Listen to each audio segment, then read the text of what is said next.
Welcome to Healing for the Soul podcast, with this being season number 4, episode number 28. I am your host, Robin Stoltman, and today I have my guest, Purdeep Sangha, who is a strategist for businessmen, on the show talking about the complete man. And before we get started, remember, each and every week I feature different guests to help you become the best version of yourself through methods you may not have heard of or thought of. So let's get started. Thank you so much, Purdeep, for being here. I really appreciate it. Hey, Robin, thank you for having me. So what is your specialty? I know it's the complete man and it's businessmen. So is that who your target audience is for who it is that you like to work with? Yeah, that's a really good question. We work with women as well, but we just find we naturally gravitate towards an audience of men. And so, long story short, in terms of what we do, is we work with typically entrepreneurs, CEOs, executives, high performing men, or men who want to be high performing, but in some kind of business perspective. But both on the business side, but also on the personal side. So we've basically become a one-stop shop for men who want to perform in all levels of their life, from their relationship to their business, as a father, as an individual. So it's somewhat unique from the perspective of, you can come to us, we'll help you grow your business or your career, and help you basically have a fulfilling life and relationship as well. That is very much needed.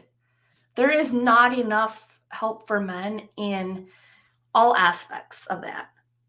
The same goes for women too, but I'm just saying that for men, there's not really that full aspect, at least from what I see as the woman side of things. So just for our audience that's just tuning in, what is the best way for people to get in contact with you? And then if they need to tune in later, they can.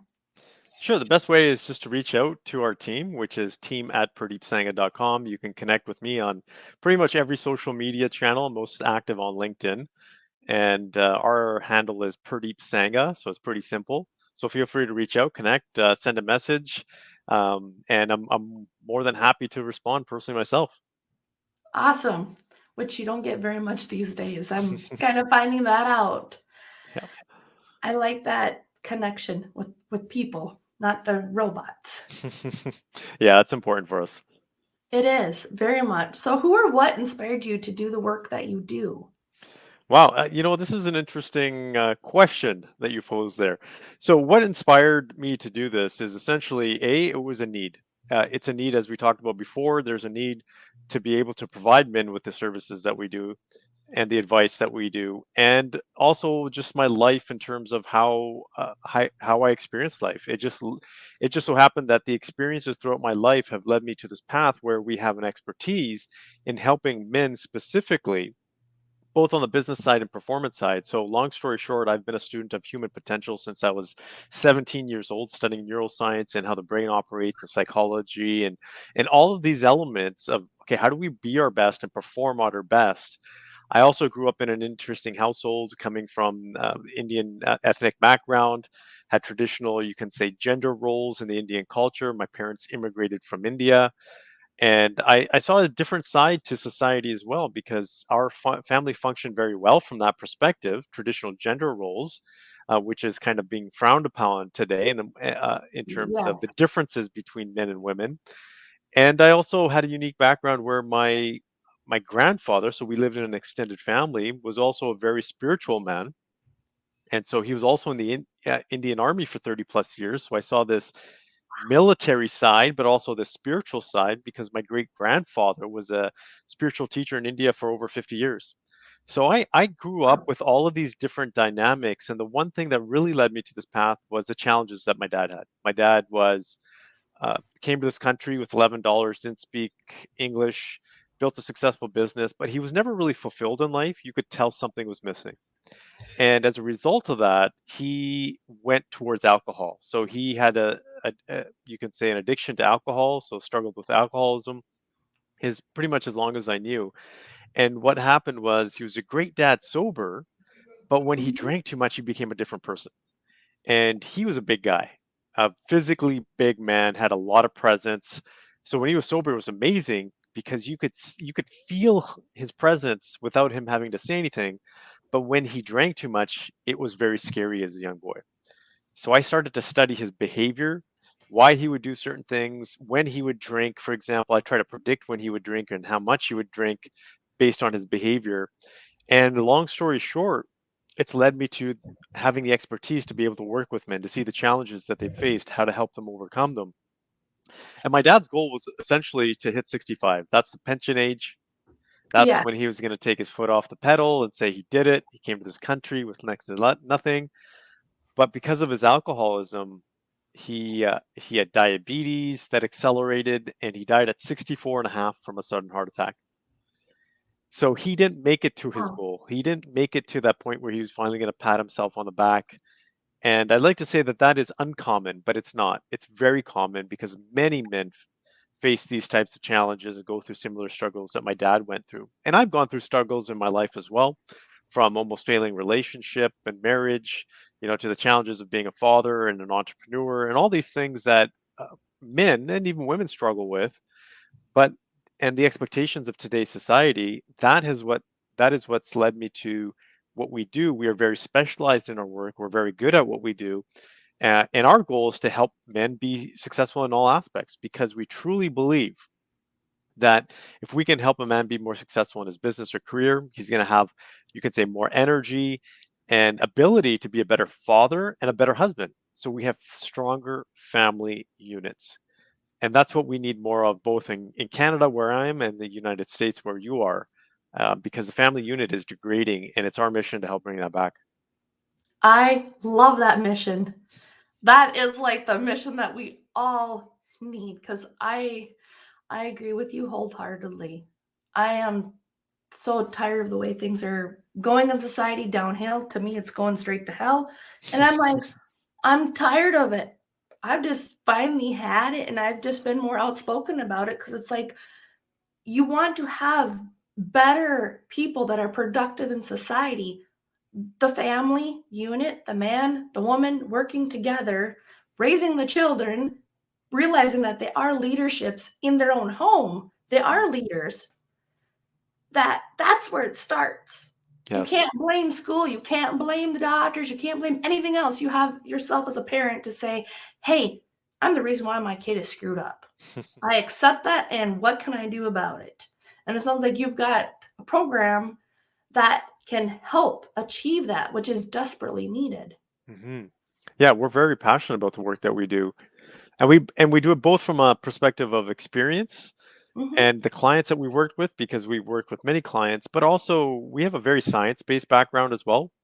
And so we partner up with universities across Canada and the US to make it a very practical research-based way, because our brains are there for a reason, our bodies are there for a Yes. reason, and if we learn to use them to our advantage and leverage, you can say, the biology, then we can actually get further ahead. And a lot of people don't fully understand it. So we bring that into the work that we do, because I'll give you an example. One of the things that we talk Mhm. about a lot is inspiration and motivation. Well, how do you be more inspired? What's the science behind it? So we talk about that. We teach people how to do that, how you can engage your emotions, for example, to be more engaged in your goals and have more inspiration. And there's a system behind it that we have brought on based on science as well. Well, that's helpful for that aspect of it because um, I know, like I said a little bit about, like before the show started, I'm like, men and women, we operate differently. And for me, it's extremely hard to find women who are at the top because it's usually the man that's always at the top of everything. And it's like the men side does not motivate me. It's the women who motivate me, and I'm like, "Damn it, I need to get more women to motivate me because that's how I operate." And then I Mhm. realized that one day I'm like, "I am not gonna find anybody else like me trying to do everything that I am doing." So I'm like, "I have to pave the way for all the other people who have been in my shoes." And I'm like, "I guess that's what I gotta do." But then that's where partnering like what you're doing with the universities, using that science base, that's where I'm assuming that would come in as helpful for the men that you're helping with this. Yeah, because it's a lot easier. A, because I have a science background before I had a business background, and I'm very Mhm. passionate about it because I learned things at a young age that really helped me excel in life. Just being able to leverage my brain and body and passing that on to men is important. And so when we have difficult conversations with men, meaning that it's tough for men to be able to change behavior and do things differently, if you're just telling them that it's good for them to do, but if you have science behind it to back it up, then they're more open to actually doing that. Oh, So yeah, that's because good. it's based on research, it's based on science, it's based on here's a study that was done on 500 other people, and this is what we've learned. So that enables people. It just gives it a more of a, you can say, authenticity, and it gives it more transparency, but it gives it more legitimacy as well. That a lot of the stuff that we're working on isn't just out of thin air; it's actually proven and through research and by academic institutions. I like that aspect of it. The one thing that just came to my mind is, do you work with men to like help them cry? Because Nope. like my kids, I tell them I got 4 boys. So I'm like, I want you to cry. That's good that you're crying, that you're whining, that you're having that because you have every right to, because that just allows your body to process those emotions. I try to get my husband to cry, and I'm like, it's okay if you want to cry. That's how we handle stress. So that's what I was wondering. Do you ever have the men that are just like, they need to express those emotions in a healthy way, especially for their family? Do you help Mhm. them with that aspect too? Yeah, and that's an interesting one because at the end of the day, everybody handles emotions differently because that's how Mhm. we've been conditioned throughout life. So we do have men that cry. I openly cry when there's certain things that, whether it's a happy occasion, more than sad occasions actually, and that's okay because my dad was a very masculine man and he cried, and we didn't think he was not masculine at all. He just, and no one thought he wasn't a man. So we don't necessarily teach men to cry. We have a safe environment if they feel like it, but we also show them how to feel their emotions and deal with their emotions in different ways. So if crying isn't something that they feel like doing because it's going to feel like weakness, they can open up their hearts and share their emotions in a different aspect that's healthy. I like that because I think that's more helpful. Because to me, I'm like the first thing I'm just like, I'd rather just cry and just be like, okay, I can't do this. Yeah. Because yeah, there's days and I'm like, my belief, especially because I've got the woman side of doing business. My husband's the one taking care of the kids, and I've told them before, I'm like, you're the most important part of this business. Because I'm like, without him supporting me, supporting the kids, I'm like, there is no business. Hmm. Absolutely. And it's really And interesting because if you tell a man to, it's okay to cry, what he's going to do is he's going to fight that. yeah, And so, this is where the biology comes in. This is for, your female audience and your male audience as well, that people think that men don't have emotions. There's lots of studies that show that at the big, you can say when something is experienced, both men and women have equal levels of emotion. What ends up happening for men, though, is that there's a part of their brain that actually switches over to problem solving mode faster than women. really? So, yeah, so they switch over into how do I fix this faster than, whereas women will actually sit in their emotions. So men want to fix the challenge, and that's a biological element because they were the protectors back in the evolutionary times. They had to make sure that everything was okay. So that's a natural thing. So when, if you're wondering why your husband is trying to fix everything all the time, there's a reason for it.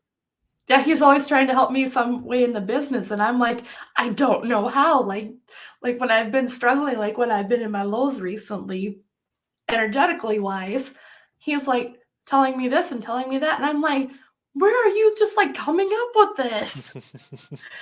But no, that would explain that part because I'm like I said earlier, there's certain things that he can do that I can't figure out, and I'm like, how in the world is he able to do that? But that would explain the biological part of it is that he's just like wired, fix it. Mhm. Me, I'm like, I just want to talk about it. Like, what can we do? Very different, yes. So that explains a lot right there. That was like a huge marriage tip. Just not just for me, but like for our audience too. It's because I never really stopped and thought about that. I'm just like, well, I can do things that he can't do, which I'm very thankful for. because you wouldn't want me doing some of the stuff that he can do. We won't go there with the lawnmowers and the cars. We won't go there with me doing it. But yeah, he's got that skill. So what is the complete man? Is this like the whole aspect of what you've been talking about, like what the complete man is? Yeah, so I'll explain it in a nutshell what the complete man is. The complete man is a man who is completely fulfilled with himself internally and confident with himself and has that ability to feel like, life is great, life is fulfilling, regardless of what happens around him. So essentially, this is what we've been taught not to do in Western society, which is like focus on materialism, focus on a career progression. And what ends up happening is when things don't go our way, we feel less of ourselves. And the complete man doesn't feel that way. They're completely fulfilled because you are proud of who you are as an individual. It starts from within. And a complete man also has all of the parts of his life balancing at a similar time, meaning that nothing is perfect. That's not what I'm saying. But we don't lean towards one thing for a long period of time at the detriment of another. For example, working on our business and forgetting about our family, which is very common. And Yeah. so the complete man has the ability to balance that over a longer period of time. Of course, there's moments and periods of time where you have to spend more time in your business. It could be weeks, it could be months, it could be a couple of years, a few years. But if you're spending your entire life doing that, you're missing out. And that's ultimately what being the complete man is being able to perform at your best, achieve everything you want to achieve, but also be fulfilled in life. I like that. Because, yeah, you are right. I noticed that myself, like when I start getting off balance, like too much work and not enough family. My husband, he notices it right away. And then he's like, okay, you need to be home more. And then I'm like, okay, well, what can I do differently? So he comes up with the ideas, and I'm like, okay, we'll just do that. And they Yeah. work. Yeah, and the reason is because anytime everything in life is a system and Mm-hmm. everything is interconnected. And if one part aspect of your life is challenging, whether it's your business or your relationship or something with your kids, it impacts the other part. And so if you're leaning towards one side more than anything else, well, you know what? It's going to impact the other areas of life. And when those areas aren't going as well, then it's ultimately going to come back to that same area that you've been spending so much time on because you don't have the energy. You're constantly thinking about, okay, what's happening in my relationship? Why are my kids doing that? All of these things are going through our mind, either consciously or unconsciously. They're taking away from our ability to be able to perform in that particular area. So if we are aware of that, guess what ends up happening? Everything feeds each other and we have more energy, more drive, and more ability to actually get things done. I like that. Especially like the energy part of it, to increase the energy where we can get more done, to be more productive. So then how did you learn how to balance those family goals versus the personal goals? Or is there a way to I'm I seriously have like two schedule books. I've got like one for my content and one for my life. And I'm like, how do you balance it all? Well, there's two parts there. I think there's two parts to that question. The first one is the practical part, which is how do you Mhm. balance time between a family and doing everything else? And you have to be very diligent in basically setting your priorities, knowing what your goals are, knowing what you have to do to get those goals done, having the habits, routines, and the discipline to be able to do that, but also knowing when too much is too much and when you should delegate and timing. Because sometimes I have guys I work with that are trying to start three businesses at the same time. And I'm trying to tell them that it's not the best way to do it. So No, timing is important. Work on one until you got that one get to a certain point and then move on to the other one. The other part to your question is basically how do you feel? And if you're the the important thing here is to actually take a moment to feel how you're feeling. Because if you take a moment to be in tune with yourself, you will know whether things are going well for you or not. You can't fool yourself forever. We no, it's try not to convince possible. ourselves that things are great, right? We're doing it for the right reasons and we're grinding and we're hustling and all these kinds of things. But inside, you're not feeling well. And that's the most important thing. That's what you need to bring out, be honest with yourself about. That is very true. I've tried to lie to myself many times, and I'm like, this is why it's not working. I honestly think that's why sometimes the things that I do isn't working because it's like I'm not being honest, like with who I am, like that authentic self. And that's why I'm like, I've just had it with everything in society. I'm like, you know what? I've tried this person's strategy, I've tried this person's strategy, and I'm like, I think that's why it's not working because I'm Yeah. using somebody else's strategies instead of my own that I know work. And that was my bright idea I had today. And then I thought, well, is that still coachable? Was my thing. So do you see that as still being coachable? Like not just me, but then like people in general. Like when they already have the strategies that work, do you focus more on those and then add your systems to it to help improve it? Yeah, so there's what we have a very simple method. A is let's take a look at what's working and make it even better. So that's one, because Mm-hmm. things can always get better. The other one is let's take a look at what's not working and fix that. So it's basically that. If you accelerate on the things that are working, you're gonna move forward faster. And if you remove the things that are slowing you down and stopping you, well, guess what? That's gonna increase your progress as well and cause you less effort, less headaches, less stress. So it's a combination approach. So you have to focus on what's already working and improve it, continuously improve it, Mm-hmm. and figure out what's not working and figure out a way to overcome that. Hmm. I like that part. I'm like trying to figure that out now myself because it's, yeah. I And actually was thinking this is what I was actually thinking is that like when we focus on the positive side, like the stuff that we do want to do, you are right, like on the success part. Like I've really learned like success really does like speed. So then when we focus on the other stuff that we don't like to do, that we don't excel in, I'm actually wondering if that's what costs money in business. oh, absolutely. I'll give you an example. We a number of years ago, we did a lot of stuff on Facebook, meaning Facebook advertising. We over the course of 2.5 years, we hired 5 different agencies, spent a ton of money on it. What ended up happening was we were blowing our budget on Facebook advertising, and it wasn't working well. And so that was hindering other aspects of our business. So other things were working well, but they weren't working as well because we couldn't put enough money into it because of the Facebook advertising. And we were stuck on the Facebook advertising. We were just hell bent on making it work Mm-hmm. because we saw it work for other people. We saw it work for our clients. Why wasn't it working for us? And it wasn't until after 2.5, about 3 years, we said, enough of this. We're going to get rid of it. So we just removed that roadblock and started focusing on other things. And guess what? Our business grew substantially as a result of that. We were able to do other things and put that money into other areas. So Wow. there's a point in time where we had to make that decision to say, okay, this isn't working and move on and kind of suck it up a little bit. So that's the same thing in life is we have to make those decisions, say, okay, maybe this isn't working, so let's try something different.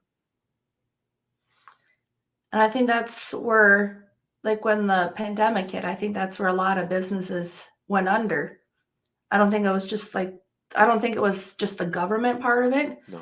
I honestly think it was because people didn't know how to shift. They didn't have that right leadership mindset to say, hey, we need to pivot. We need to do something different.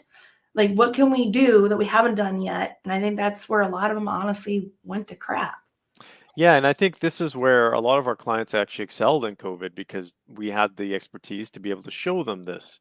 And business, and if we talk about on the business side, this is fundamentally what business is about. And it's so simple, yet it's so overlooked because we get so consumed by the product or service that we're selling, the skill set that our team has, the infrastructure, if we have a physical location, our machinery or equipment, our certificates, our education. Well, guess Mm-hmm. what? It's simply two things. It's about creating a client and keeping a client. That's all it Very is. true. That's all it is. If you think your business is based on your product or service, well, your business is going to be challenged. If you Many times. Yes. So if you focus on how do I create a client, and then how do I keep that client, and there's a third element, how do you turn that client into a raving fan? You're going to be successful. And those people during COVID that were able to do that and say, maybe I can do something different to create a client, they're the ones that were successful. I agree. I really, really do, because I've had people that kept telling me, well, you can apply for COVID relief and this and that. And I'm like, no, because I know exactly what the problem was. It wasn't that. It was 100% me. Mm. I can't blame anything else. I can only blame myself, because I know what I need to do. And if I'm not doing it, well, then that's not anybody else's fault but my own. And so that's where I learned, like, okay, that's what successful people did do. I learned that one real fast because I study successful people all the time. I'm like, study what they're doing, because they always leave clues. Yes, absolutely. They always do. So, what are the 5 tips that you have for dads who are listening or tuning or watching us to grow their business? Oh, wow. 5 tips. Well, let's take a look at it. The first one is Mhm. always find good people. So if you want to grow your business faster, it's not always about doing it yourself. It's not always about the how, it's more about the who. That's a fundamental principle that we use. We always look for best people that we can connect with, either hire or do whatever, so they can help us. So that is the first principle. The second one is focus on this principle that I just talked about, was creating a client and keeping that client. That's, if you keep your eye on the ball, that's going to be very, very important, especially throughout the next couple of years. Who knows what's going to happen with COVID? But True. focus on creating clients, focus on keeping clients. That's the second. The third one is also understand that the place where your business is at in terms of level of success is directly correlated to your degree of skills. That's True. basically like, if you want your business to grow, you grow Yeah. your skills. And I don't just mean technical skills. I mean all your skills, interpersonal skills, social skills, emotional skills, cognitive skills. Because if you think about this, if Mhm. you get better, you're more likely going to come up with better solutions, better ways of doing things, better execution, better performance, which is going to improve your business. That explains why I had more ideas in December than I did any other month. Like, no, I'm serious. I'm like, why didn't I think of like tracking my social media? I never tracked it before, like what I was doing. And then like um, this was the other thing. I'm like, I was putting all this content out, and I'm like, none of it strung together to lead people to like the end result of what I was asking. Hmm. And so I had this idea in December. I'm like, seriously, all these months, and then now I think of these brilliant ideas that I should have been doing the whole time. But then I'm like, at the same time, I'm like, none of the programs I've ever taken, none of the things I've ever done told me that's what would help me. And then now I'm finding it does help. I'm like, huh, that's how people are creating their followers. Mm. That's how people are getting more. So, in case you were wondering, I was taking notes off and on. I'm like, creating clients and keeping clients. Yeah, That's which kind what of, it you were is. talking about one of the other points, the fourth point, which is it's about marketing. If I take a look at the majority of businesses out there that are doing well and those that are challenged and need to do better, it really comes down to marketing. You have to focus on marketing, because marketing is what brings in more clients, what brings in awareness, brings your brand out there and makes it top of mind. It is very, very, very important. And number five is going back to that number three that I talked about, your skills. Mhm, If you focus on yourself in terms of where you are at, being honest with yourself, right? And mhm. that includes where you're at in your personal life as well, your business will grow, meaning that your business is a direct reflection of you. And so handle all those things outside of business, because even though you feel like they aren't impacting you, at an unconscious level, they are. That's what I told my husband. I'm like, I kept hearing it that all business problems are personal problems. And I'm like, how does this work? So I kept repeating it enough times so my brain was starting to show me like what areas that I'm struggling in personally that's affecting the business. And I'm like, okay, I caught it. And I'm like, that's what we need to do differently. So I actually Exactly. started getting my kids involved in every morning and night. We talk about our dream house. We talk about the things that we are doing together as a family in our dream house. And I don't I know like why it works, like the subconscious mind, like I know that part of it, but it's just absolutely amazing because now my kids this morning, they decided they've been obsessed with like the indoor swimming pool we've been talking about we're going to have in the house. Oh, nice. So now this morning they decided to take and put all their blankets in the middle of the floor in the kitchen and have their swimming pool. And they were playing in Oh. their swimming pool. At least they didn't re-water this time, but still, I'm just like, yeah, this is helpful because it brings more hope because they don't have the filters that us adults have. And I'm like, use what I know to my advantage to help me get like, yes. Exactly. That's brilliant. I love it. Well, my husband did like the swimming pool in the middle, and I'm like, hey, just be with them. I'm like, this helps. I'm like, just do it. And that's what I've been doing. And it's been a lot of fun. It really has been because I noticed that aspect that gets missing, Mhm. in that part. So what can a woman do to help her husband in the business? Oh, to help the husband. Mhm. So, that's a really interesting question. And I would say just be there and understand and support and give appreciation to your husband. Because one of the things that men have a very, very high degree of wanting to provide for their family. Like it is part of their DNA, it's driven. So if they're not able to, let's just say, make the money or their business is struggling, that's a direct reflection of who they are, their identity. And so being able to support them throughout that is very, very important because it's not just about money, it's about who they are as an individual. And because we tie our identities very strongly to that. And so being there and appreciating, that's one of the biggest things that men want is appreciation.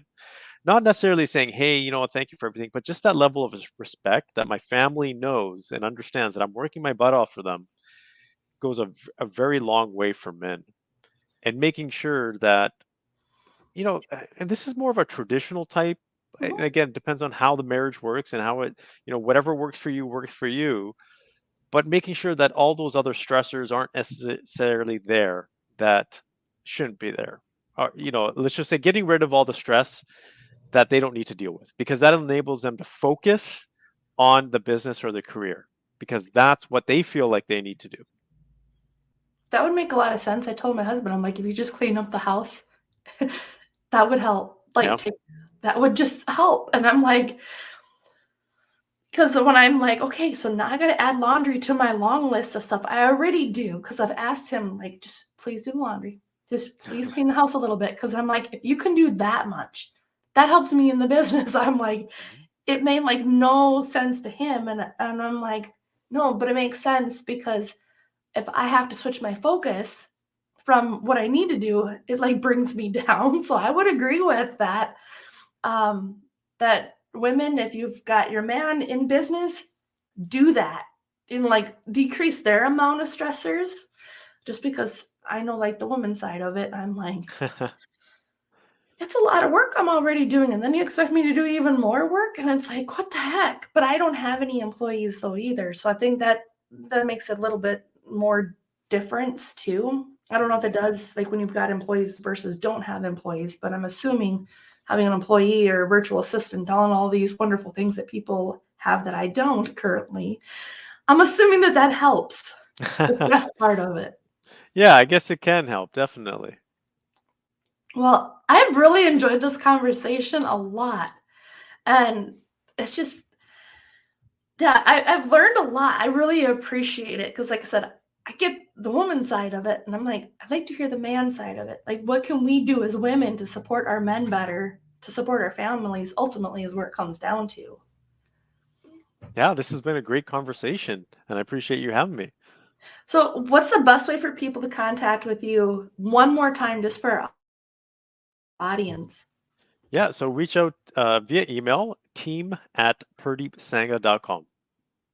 Awesome. Well, thank you so much, everyone, for tuning in to Healing for the Soul podcast and our viewing audience. Thank you so much. I appreciate your time and your energy as always. And make it a great day.